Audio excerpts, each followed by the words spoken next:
You've already got your tracksuit on.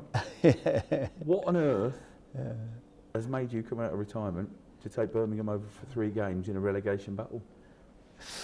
Pete, I don't know. You know, I was sitting indoors last night at 7 o'clock and just got a phone call. And would I go to, would I meet with the owners of Birmingham? And I thought, I don't know. I said to my wife, I'm going to drive to London, have a meeting. She said, are you mad? What for? I said, well, I'm going to see what they've got to say and it might be interesting, And she knows how much I miss it. I do. I mean, I always keep saying, oh, no, I wouldn't go back in. But there's certain clubs, and I'm not saying that but there's certain clubs that are interesting. And Birmingham City is a club for me. When people always ask me, I often get people say, oh, I've got some people who want to buy a football club from China, from somewhere, or whatever country, what? And I always stick Birmingham as one of those clubs that I think is a big club, basically, So yeah, the opportunity came. They asked me to do it till the end of the season, with a view to next year if they stay up, if we stay up. So I said I would do it. I said, look, I'll do it. If we don't stay up, you don't pay me. Simple as that. So I did that with them. And, is that the deal? You won't get paid if you don't? No, that was the deal. And that was it, basically. I said, no, if we don't stop, you don't pay me. It's only 2 weeks. 2 weeks out, my life's not going to kill me one way or the other anyway. So, and it's a challenge, it's exciting, okay. There'll be a great atmosphere at Villa on Sunday. I haven't seen us play. I honestly haven't, I don't. And if you ask me, in all honesty, of all the teams in this league, I probably know less about Birmingham than any of the other teams. I've not seen them this year. If you said Villa, I could tell you about Villa, Derby, Reading, whoever, but I haven't seen Birmingham. So Stevie Cottrell knows a bit about them. He knows more than me. So we've got a very short time really to find a team that, Kevin Hitchcock's still here as well. He's Kevin's goalkeeping coach. He was with me at QPR, great lad. Yeah. So he obviously knows the players as well. So we're going to have a chat with him tomorrow as well. But we ain't got no one's got a magic wand, Pete. You go in there and you just hope that you can just instill a little bit of confidence, get the morale up a bit, and they go out and perform. At the end of the day, the players have put the club in where they are. 2 wins from 24 games or whatever the record, horrendous record. They've got to get us out of it, basically. And if we can help them, give them a bit of confidence and get them going, that's it. If I'd have come round and spoke to you, as we do often enough, at the house over a cup of tea. Yeah. When they got rid of Gary Rowett and took on Gianfranco Zola, I'm guessing you'd have told me that was a crazy decision. Yeah, well, I suppose at the time, it did. Gary had done well, but I love Franco as well. He's a great guy. I don't know why or who made the decision. Basically, is all I can say. The people I met yesterday, and I'm not saying I've got no reason to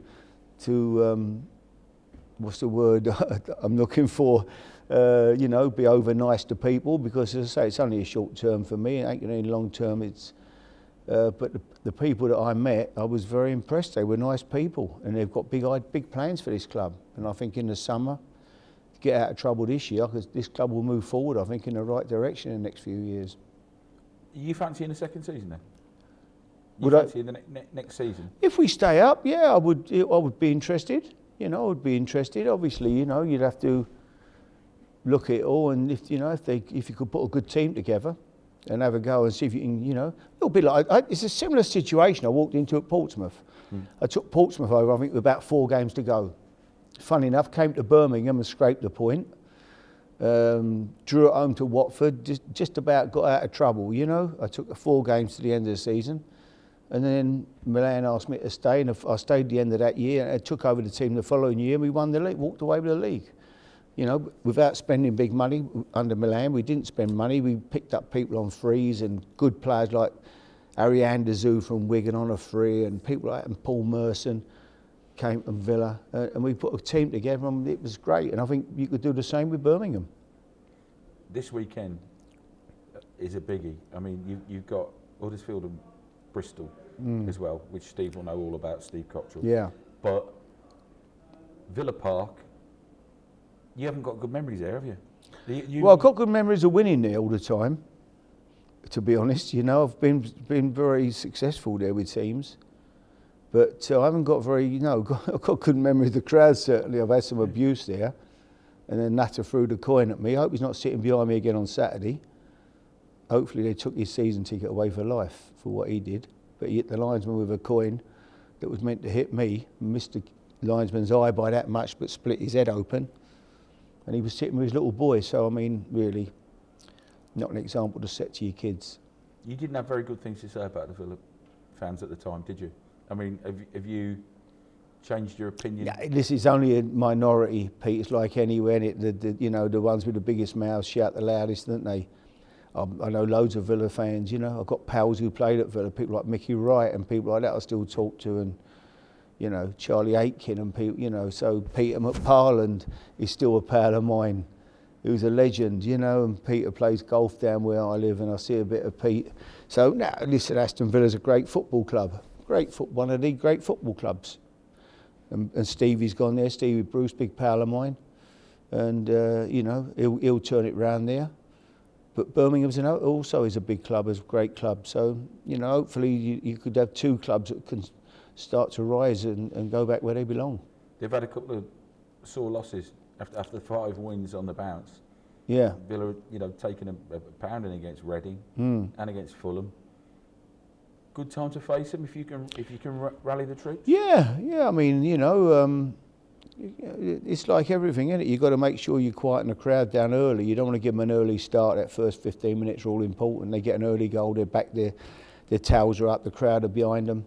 You know, you want to frustrate them early, get in the game, and then.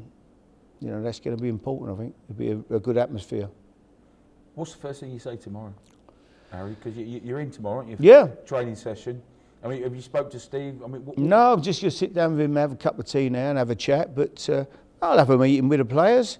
So, lads, you know, we're here to help you.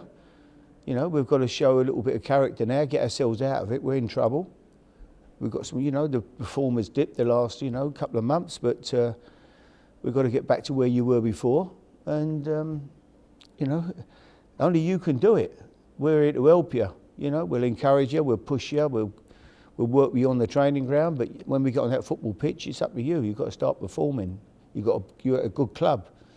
You know, this club don't deserve to be in Division 1. Make sure you don't take them there. I think Gianfranco Zola said something about trying to raise his frightened players. If that is the case, what do you do if they are frightened? Well, I don't know. I've not met them and I've not seen them, not looked in their eye, not seen them actually play. So it's, you know, you hope they're not frightened. You hope they go out and perform and to show what they can do. I mean,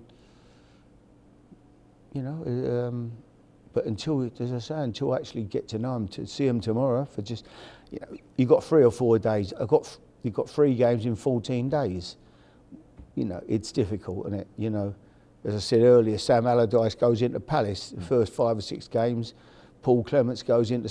You can't suddenly... You're not going to turn a team that's been losing around just by walking through the door. It's going to be difficult, you know. But, you know, we've got to scrape a couple of results. We need. I think certainly we need, you know, 3, maybe 4 points to make sure we survive. What has Mrs. Redknapp said? Oh, she thinks I'm mad. She thinks I'm mad, but she knows I love it really, and I enjoy the football. You know, I mean, I watch every game I love football. So, if I wasn't doing this and someone asked me to go and manage an under-10 team over the park, I'll go and do it on Sunday mornings. You know, I love it. It's in me blood. So, it's great to be stood out on that touchline at Villa Park. You know, Birmingham versus Villa, my first Midland derby. Great, isn't it? It's something to look back on, you know, in a few years. Hopefully I'm still around to talk about it. So actually 3 games left to go. Do you think you can keep Birmingham up?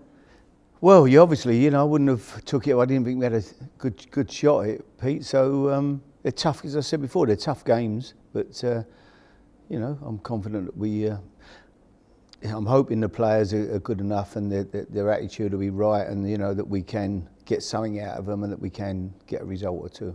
You and Steve Cox are going to sit there and put a plan together. Is it simple? Is it difficult? I mean, or is it just is football, and you know football, so you can walk in? Well, the hardest part is when you don't know. I mean, if you said to me pick a team now for Birmingham, I couldn't pick a team because I don't know enough about the players. I know Gardner, I know Robinson, I know a few of them, but I couldn't sit here and say, yeah, this is the best team. This is they should.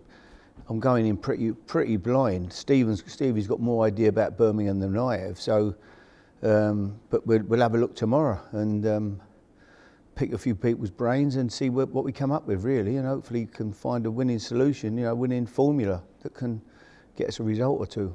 Of course, you've been working with Betsafe, and the only problems you have is me coming around your house every couple of weeks or whatever. And, nice life. Coffee machine. Yeah, great people to work for as well. Betsafe, a fantastic company, and so obviously it was a nice, easy way to make a nice, little living and playing me golf and got my racing stables. That keeps, going up the stables, watch the horses work on the gallops in the morning. Here I am back in the nut house. I mean, I don't know, it must be mad, but I love it really. What does Sandra say? Well, she thinks I'm mad, she thinks I'm mad, but, if it's what I want to do, she never interferes, so, we're in it. You've got to be in it to win it. That's what they say, innit? That's what he said at Betsafe.